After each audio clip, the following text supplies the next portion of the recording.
안녕하십니까. 재무부동산학의 이범웅입니다. 오늘은 11주 차이고요. 첫 번째 시간입니다. 아이고, 오랜만에 하려다 보니까 조금 버벅거렸습니다. 자, 먼저 10주 차에 했던 거 요약 정리하고 넘어가 보도록 하겠습니다.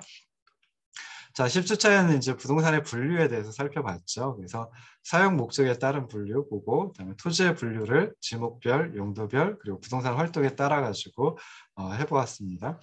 자, 부동산의 분류 첫 번째가 이제 사용 목적에 따른 분류인데요. 자, 이것은 이제 복합 부동산의 용도별 분류이다라고 생각을 하시면 좋을 듯 싶습니다. 그래서 부동산 우리가 지난주만 그 구주차에 설명드릴 때 부동산 토지와 건물을 이제 별도의 부동산으로 여겨가지고 따로 별도로 등기할 수 있다라고 말씀을 드렸는데요. 그런데 이제 거래를 한다든지 감정평가를 한다든지 그러면은 토지와 건물을 합쳐가지고 이제 거래를 하고 가치를 평가하고 그럽니다. 그래서 그럴 때 이제 토지와 건물을 함께 복합 부동산이라고 이제 얘기를 한다라고 말씀드렸죠. 그래서 이런 복합 부동산은 사용 목적에 따라 가지고 주거용, 상업용, 산업용, 그리고 특수목적 부동산, 특수용 부동산이라고 이제 얘기를 하기도 합니다. 그래서 이렇게 네 가지로 구분을 해볼 수 있습니다.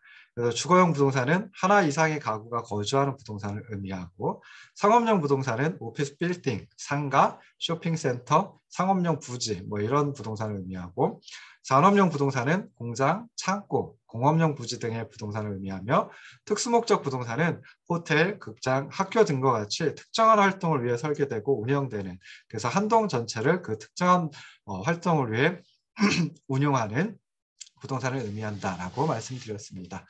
자, 토지를 여러 가지 기준을 가지고 분류를 해볼 수 있는데요. 먼저 이제 지목별 분류에 대해서 설명드렸습니다. 지목이라고 하는 것은 주된 용도에 따라서 토지의 종류를 구분하고 지적 공부에 등록한 것을 의미합니다. 다시 말해 연속한 한 면의 지표 위에 인위적으로 선을 그어서 경계를 만들고 이것을 이제 구분한다라고 말씀을 드렸죠. 그래서 그 용도에 따라 지적 공부에 등록한 토지의 구분을 말한다라고 생각을 하시면 좋을 듯 싶습니다. 그래서 이렇게 구획된 토지는 한 개의 등기 용지에 표시되기 때문에 한 필의 토지, 필지라고 하는데, 필지는 하나의 소유권이 미치는 범위이면서 또 거래의 단위가 됩니다.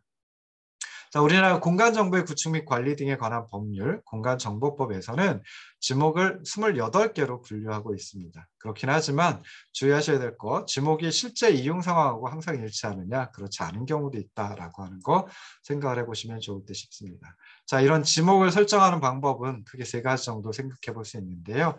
일필 일목의 원칙, 주지목 추정의 원칙, 일시 변경, 불변의 원칙 등이 있습니다. 먼저 일필일목의 원칙이라고 하는 것은 이제 필지마다 하나의 지목을 설정하는 것을 의미하고요. 주 지목 추정의 원칙이라고 하는 것은 한 필지가 둘 이상의 용도로 활용되는 경우에는 주된 용도에 따라 지목을 설정하는 원칙을 말하며, 일시 변경 불변의 원칙은 토지가 일시적 또는 임시적인 용도로 사용될 때는 지목을 변경하지 않는 원칙을 의미합니다. 그래서 뭐 이런 지목 설정 방법 세 가지 원칙이 있다라고 했는데, 더 중요한 건 지목을 28개로 분류한다라고 하는 거죠. 그래서 그것도 이제 나중에 또 정말 여러분들이 뭐 부동산 투자를 한다든지 또는 뭐 어떤 경우에는 공인중개사 시험 준비를 하기도 하고 그럴 텐데요.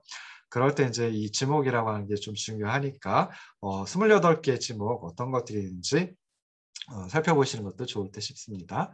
자, 두 번째 이제 용도별로 토지를 분류해 볼 수가 있습니다. 그래서 용도별 분류를 갖다 이제 지역 지구제 조닝 시스템이라고 얘기를 하는데요. 이 지역 지구제는 특정한 구역을 지정해가지고 그 틀 안에서의 토지 이용에 대해 일정한 규제를 가함으로써 토지 이용의 효율성을 제고하고자 하는 정책 목적을 달성하려는 제도적 장치를 의미합니다. 다시 말해서 토지의 용도를 구분해 가지고 이용 목적에 부합하지 않는 행위는 규제하고 이용 목적에 부합하는 행위를 유도하는 제도적 장치를 말하는데요. 자, 우리나라의 지역지구제로는 국토의 계획 및 이용에 관한 법률, 국토계획법이라고 하는데, 이 법에 따른 용도지역, 용도지구, 용도구역 이 세 가지를 생각을 해볼 수 있습니다.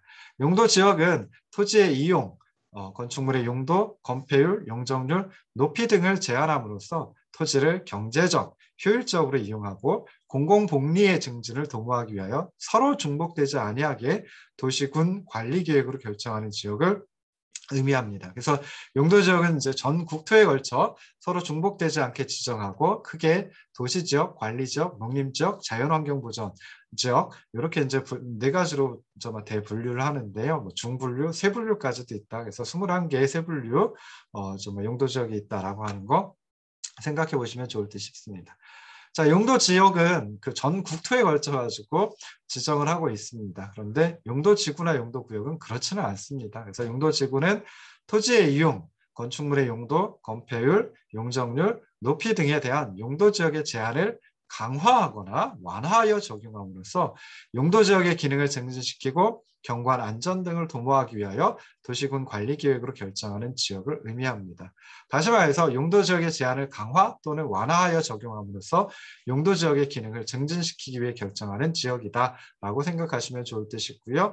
이 용도 지구는 전 국토에 걸쳐 가지고 지정하는 것은 아니다라고 하는 거 생각해 보시면 좋을 듯 싶습니다.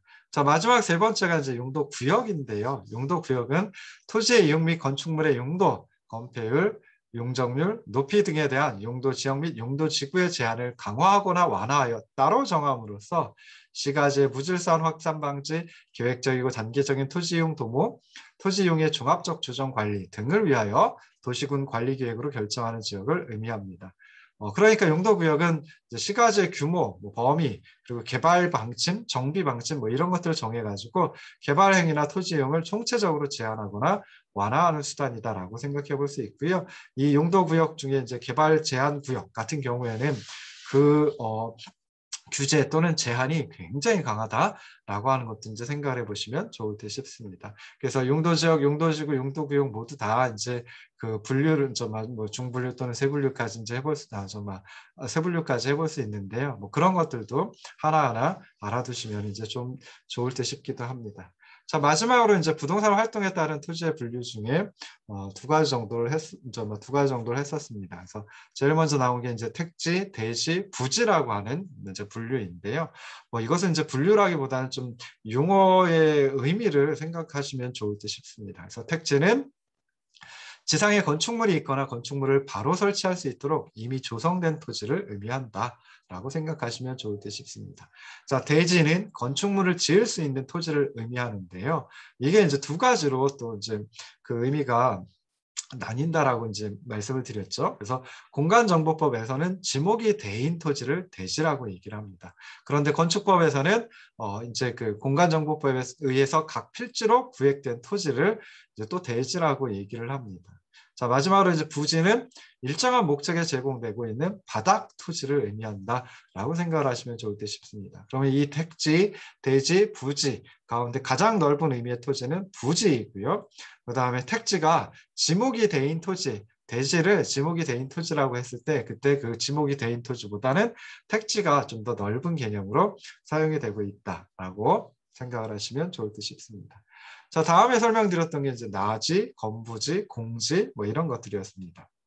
그래서 나지는 토지 위에 정착물이 없고 지상권 등 토지의 사용과 수익을 제한하는 사법상의 권리가 설정되어 있지 않은 토지를 의미합니다. 그러다 보니까 나지 위에다가는 건물을 어떤 것이든지 지을 수가 있겠죠. 그래서 최유효 이용이 되는 그런 그 상태로 만들 수가 있습니다. 그러다 보니까 이제 나지의 가치가 높다라고 생각해 볼 수 있는 거죠. 이에 비해서 건부지는 지상에 건축물이 있는 토지를 의미합니다. 다시 말해 건물, 구축물 등의 부지로 사용되는 택지를 건부지라고 생각을 하시면 좋을 듯 싶은데요. 자, 건부지니까 토지가 있고 그 위에 건물이 있는 상태입니다. 근데 건물이 들어서 있는 건물이 최유효 이용 상태이다라고 하면은 그러면 이제 아무런 문제가 없겠죠.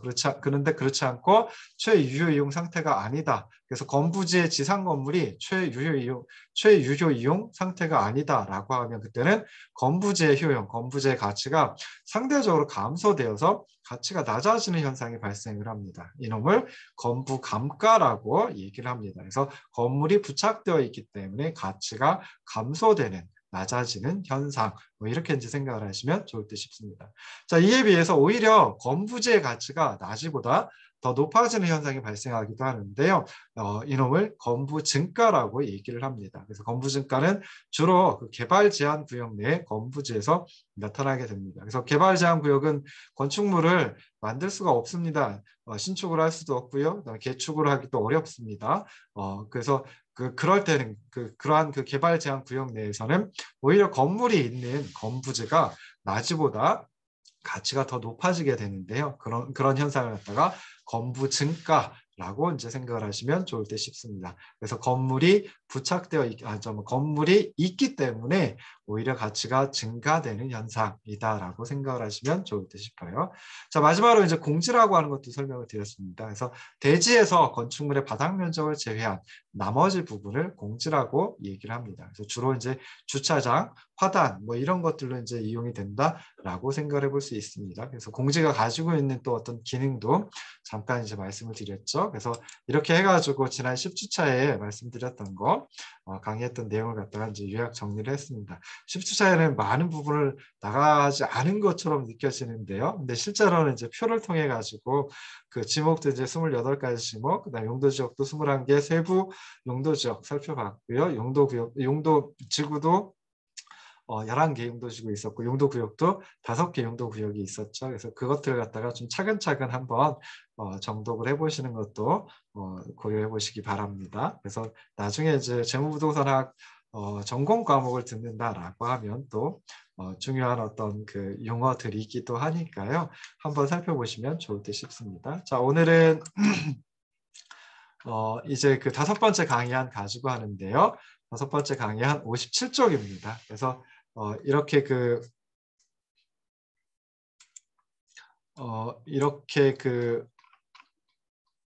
지금 하고 있는 게 이제 부동산 활동에 따라 가지고 이제 토지를 분류하고 있는데요. 자, 이것들 중에 이제 필지와 획지로 구분하는 것도 있습니다. 그래서 필지와 획지로 구분한다라고 했을 때 필지는 우리가 전에 한번 살펴봤었죠. 그래서 공간정보법에서 정한 토지의 등록 단위이다. 그러면서 토지 소유자와 또 소유 구분을 표시하기 위한 법, 제도적인 개념이다라고 생각을 하시면 좋을 듯 싶습니다. 그래서 필지는 한 개의 토지 소유권이 미치는 범위 그리고 그 한 개를 표시한다라고 생각하시면 좋을 듯 싶고요. 한 개의 지번을 갖는다라고 또 생각을 하시면 좋을 듯 싶습니다. 그래서 이 필지는 부동산 거래 활동하고 밀접한 관련을 가지고 있습니다.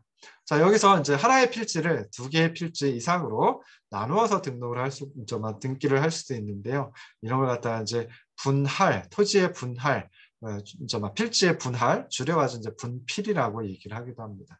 그리고 2개 이상의 필지를 하나의 필지로 합해가지고 이제 등기를 할 수도 있는데요. 이런 경우는 이제 필지의 합병 또는 줄여가지고 합필이라고 부르기도 합니다. 자, 그 다음에 이제 획지라고 하는 것은 이제 인위적 그리고 자연적, 행정적 조건에 따라서 다른 토지와 구별되어 이용되는 것이 합리적인 일단의 토지를 의미하는 경제적 개념이다라고 생각을 하시면 좋을 듯 싶습니다. 그래서 필지는 법 제도적 개념인데 비해서 획지라고 하는 것은 이제 법 제도적 개념은 아니고요. 경제적 개념이다라고 생각하시면 좋을 듯 싶어요. 그러다 보니까 획지는 토지 이용에 있어서 다른 토지와 구별이 되겠죠. 그리고 가격 수준이 비슷한 일단의 토지를 의미합니다. 그래서 부동산을 어떻게 이용할까? 부동산의 용도, 토지의 용도, 토지의 이용 활동하고 밀접한 관련이 있다라고 생각을 하시면 좋을 듯 싶습니다. 그래서 이렇게 이제 필지와 획지라고 하는 2가지로 분류를 해볼 수도 있다라고 하는 거 생각해 보시고요. 자, 그다음에 이제 이건 토지의 분류 중에 그냥 토지 전체를 갖다가 분류하는 건 아니고요. 그냥 맹지와 대지라고 하는 표현도 있습니다. 그래서 맹지는 도로와 직접 접속되지 않는 토지를 의미합니다. 그러다 보니까 도로와 접속되어 있지를 않기 때문에 그 토지로 들어가기 위해서 이제 다른 소유자의 토지 지나가야 된다든지 그래야 되겠죠. 그러다 보니까 토지 이용에 좀 제한이 있을 수밖에 없고 그만큼 주변에 있는 다른 토지보다 맹지가 아닌 토지보다 가치가 낮은 그런 토지를 의미한다라고 생각을 하시면 좋을 듯 싶습니다. 자, 이에 비해서 이제 대지라고 하는 게 있는데요. 대지, 우리가 앞서서 대지 표현을 할 때는 그 대자가 이제 집터를 의미하는 대자였습니다. 근데 여기서 대지의 대자는 자루를 나타내주는 대자입니다. 그래서 타인의 토지에 둘러싸여 있긴 하지만 좁은 통로를 통해 가지고 도로와 접속면을 갖는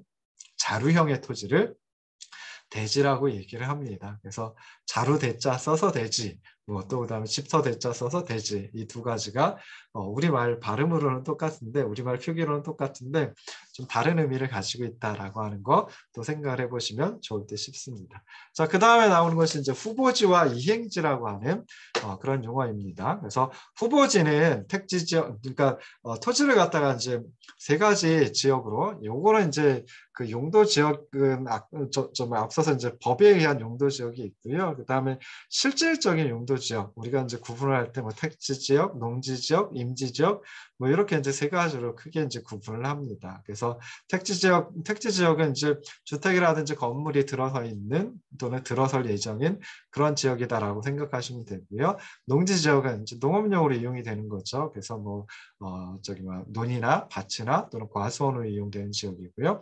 그다음에 임지 지역은 산림이죠. 그래서 이런 세 가지 용도 지역, 실질적인 용도 지역 좀 구분을 해볼 수 있는데요. 이 택지 지역, 농지 지역, 임지 지역 상호 간에 다른 지역으로 전환되고 있는 토지를 후보지 또는 예상지라고 얘기를 합니다. 그래서 농지가 택지로 농지 지역이 택지 지역으로 변화하고 있다라고 하면 그때 농지 지역을 택지 후보지라고 표현을 하고요. 그다음에 임지가 농지로 변화하고 있다라고 하면 그때 임지를 농지 후보지라고 얘기를 합니다. 자, 이에 비해서 이행지라고 하는 것은 택지 지역, 농지 지역, 그리고 임지 지역 내에서 그 내에서 용도가 변화되고 있는 토지이다라고 생각을 하시면 좋을 듯 싶습니다. 그러니까 후보지는 택지 지역, 농지 지역, 임지 지역 상호 간에 서로 다른 지역으로 전환되고 있는 토지고요. 이행지는 택지 지역, 농지 지역, 임지 지역 그 내에서 그러니까 같은 택지 지역 내에서 다른 용도 지역으로 변화하는 거. 같은 농지 지역 내에서 다른 농지 지역으로 그 세부 유형별로는 다른 그런 농지 지역으로 이행이 될 때 그때 이제 이행지라고 얘기를 합니다. 그래서 택지 지역도 뭐 주거 지역, 상업 지역, 공업 지역 뭐 이렇게 이제 구분을 해볼 수 있을 텐데요. 택지 지역 내에서 주거 지역이 상업 지역으로 용도가 변화하고 있다라고 하면 이행지구나라고 생각을 하시면 좋을 듯 싶습니다. 그래서 이 밑에 이제 그림을 가지고 이제 생각을 해보면은 자, 맨 위에 농지 지역이 있고요. 왼쪽에 임지 지역이 있고 오른쪽에 택지 지역이 있습니다. 그래서 이렇게 임지 지역에서 농지 지역으로 전환이 이루어지고 있다라고 하면 그때 이제 농지 후보지라고 이제 얘기를 하고요. 그다음에 농지 지역에서 이렇게 택지 지역으로 전환이 되고 있다라고 하면 그때는 택지 후보지라고 얘기합니다. 어떤 경우에는 또 임지 지역에서 곧바로 이제 택지 지역으로 전환이 이루어질 수도 있습니다. 그래서 그럴 때는 이제 그 임지 지역이 택지 후보지다라고 생각하시면 되겠죠. 자, 그런데 요 각각의 그 용도지역 내에서 그러니까 택지 지역, 농지 지역, 임지 지역 그 내에서 다른 세부 용도로 전환이 되고 있을 때, 이행이 되고 있을 때 이제 이행지라고 얘기를 한다 그랬죠. 그래서 예를 들어 택지 지역 같으면은 주거 지역, 상업 지역, 그다음에 공업 지역 뭐 이렇게 있을 수 있습니다. 그래서 뭐 보통 주거 지역이 상업 지역으로 이행이 된다든지 또는 공업 지역이 상업 지역이나 주거 지역으로 이행이 되는 그런 경우가 많습니다. 주거 지역이 공업 지역으로 이행이 된다든지 상업 지역이 공업 지역으로 이행이 되는 경우는 찾아보기 좀 어렵긴 합니다. 자, 그다음에 농지 지역도 답지, 전지, 과수원 지역 이 세 가지로 세부적으로 이제 좀 구분을 해볼 수 있습니다. 분류를 해볼 수 있습니다. 그래서 답지, 논이죠. 그다음에 전지는 밭이고요.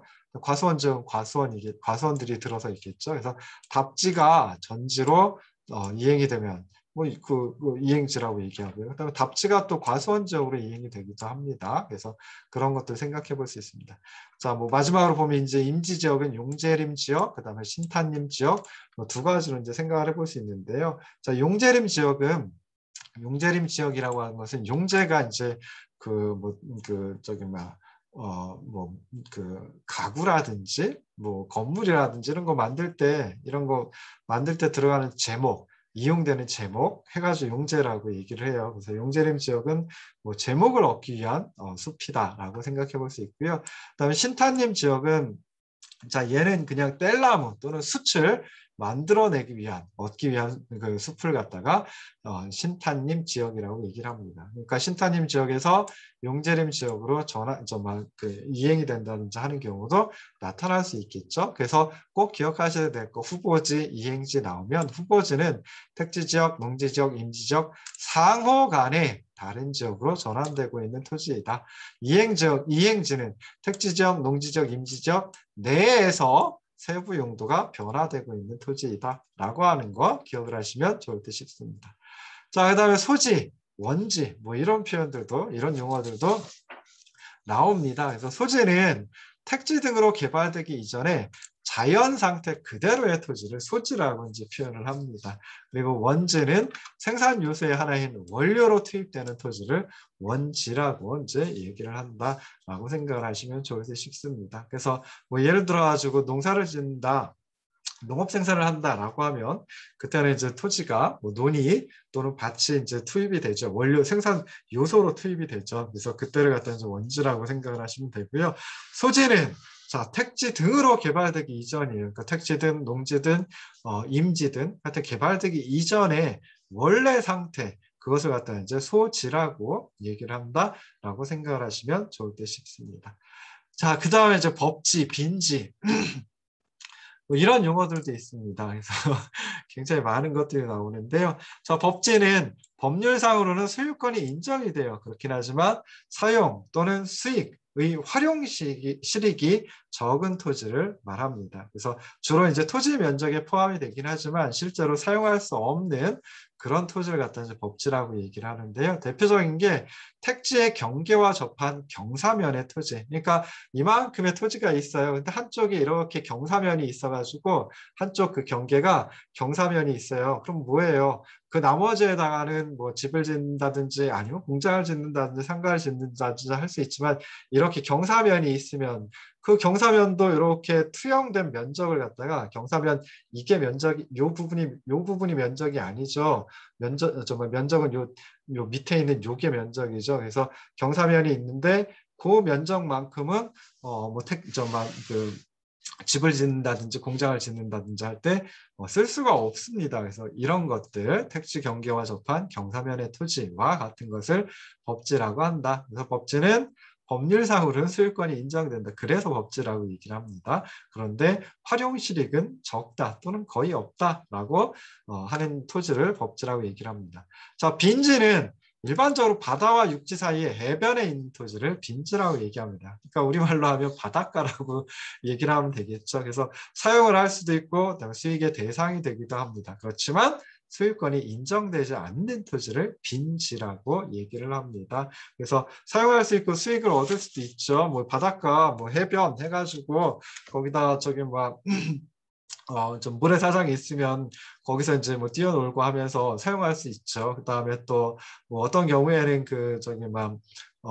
파라솔 같은 거 이렇게 빌려주기도 하고 하면서 수익을 얻을 수도 있습니다. 그렇긴 하지만 그 해변, 그 바닷가, 모래사장 소유권이 인정되질 않죠. 그래서 그런 것을 갖다 이제 빈지라고 얘기를 한다라고 생각을 하시면 좋을 듯 싶습니다. 자, 그 다음에 이제 포락지, 선화지 뭐 이런 것들도 있습니다. 그래서 포락지는 개인의 사유지이지만 집안이 절토돼가지고 무너져 내려서 바다나 하천으로 변한 토지를 의미합니다. 그러니까 소유권이 있어요. 개인에게 소유권이 있어요. 사유지예요. 국공유지가 아닌 거죠. 자, 그런데 바다나 하천은 원래 국유로 하게 됩니다. 그러니까 포락지는 등기부에는 소유자가 존재합니다. 누구의 소유이다 해서 사유지인데요. 그런데 그것과 관계없이 국유가 되는 그런 토지를 포락지라고 얘기를 합니다. 자, 그다음에 선하지라고 하는 게 있는데요. 선하지는 고압선 아래의 토지를 선하지라고 얘기를 합니다. 그래서 뭐 이런 것들 용어들 좀 살펴보면 좋을 듯 싶고요. 그 다음에 공한지, 유휴지, 휴한지라고 하는 게 있습니다. 그러니까 공한지, 유휴지, 휴한지 모두 다 놀고 있는 토지예요. 놀리고 있는 토지이다라고 생각해 볼 수 있는데요. 공한지는 도시 지역에서 집가 상승을 기대하여 장기간 방치하는 토지를 공한지라고 얘기를 합니다. 그래서 지금은 이제 개발이 되었는데요. 그래서 제2롯데월드몰이 들어서 있는데요. 그게 거의 한 10년 정도는 이제 개발 허가가 안 닿는 봐요. 그러니까 그것을 갖다 이제 다른 용도로 활용하지 않고 그냥 뭐 주차장이라든지 뭐 때로는 그냥 거기다가 철제로 다 벽을 이렇게 세워놓고서는 그런 아무것도 사용하지 않았습니다. 그러니까 방치해 놨던 거죠. 그래서 그 주변에 이제 포장마차들이 쭉 들어서 가지고 좀 괴이한 그런 경관을 보여줬던 적도 있는데요. 그런 데가 이제 공한지다라고 생각하시면 되고요. 유휴지는 도시지역이 아닌 지역에서 바람직하지 못하게 놀리고 있는 토지를 의미합니다. 그러니까 도시지역이 아니면 농촌지역이겠죠, 대부분. 그래서 농촌지역에서 농지로 사용하지 않고 그냥 놀리고 있는 토지, 유휴지라고 얘기를 하고요. 그 다음에 휴한지는 농지 같은 경우에는 일정한 기간 동안 그 농지를 사용하고 난다라고 하면 좀 그 농지의 지력이 떨어지는 경우가 많이 있습니다. 특히 이제 뭐 인삼을 키운다든지 하면은 그 농지 그 지력이 이제 굉장히 떨어지거든요. 그럼 그것을 회복하기 위해서 한동안 경작을 하진 않습니다. 그리고 묵혀두는데 그런 토지를 휴한지라고 한다라고 생각하시면 좋을 듯 싶습니다. 그래서 공한지, 유휴지 다 이건 이제 장기간 방치하고 그 다음에 이제 놀리고 있는 토지니까 안 좋은 거죠. 근데 공한지는 도시지역 내에서, 그다음에 유휴지는 도시지역이 아닌 지역, 비도시지역 또는 뭐 농촌지역에서 놀리고 있는 토지이다. 휴한지는 놀리고 있긴 하지만 목적이 있어요. 농지의 지력을 회복하면 다시 농지로 활용을 하려고 하는데 그 지력 회복을 위해서 묵혀두는 토지이다라고 생각을 하시면 좋을 듯 싶습니다. 자, 마지막으로 한계지라고 하는 표현도 있습니다. 그래서 한계지는 특정 지점과 시점을 기준으로 한 택지 이용의 최원방권 토지이다. 최원방권. 되게 어렵죠. 가장 뭐 그런 의미겠죠. 원방, 멀리 떨어져 있는 지역, 멀리 떨어져 있는 곳. 그 토지를 갖다가 이제 한계지라고 얘기를 합니다. 그래서 택지와 농지 사이의 경계, 그리고 이제 택지의 한계지가 되는 거죠. 택지와 임지, 그 경계, 이것도 이제 택지의 한계를 나타내 주죠. 그래서 그런 그 택지와 농지 또는 택지와 임지 또는 뭐 농지와 임지 경계를 구별하는 기준이 되는 토지를 한계지라고 한다라고 생각을 하시면 좋을 듯 싶습니다. 그래서 이렇게 해가지고 이제 그 활용 목적에 따라 가지고 토지를 갖다 분류하는 것까지 이제 생각을 해봤고요.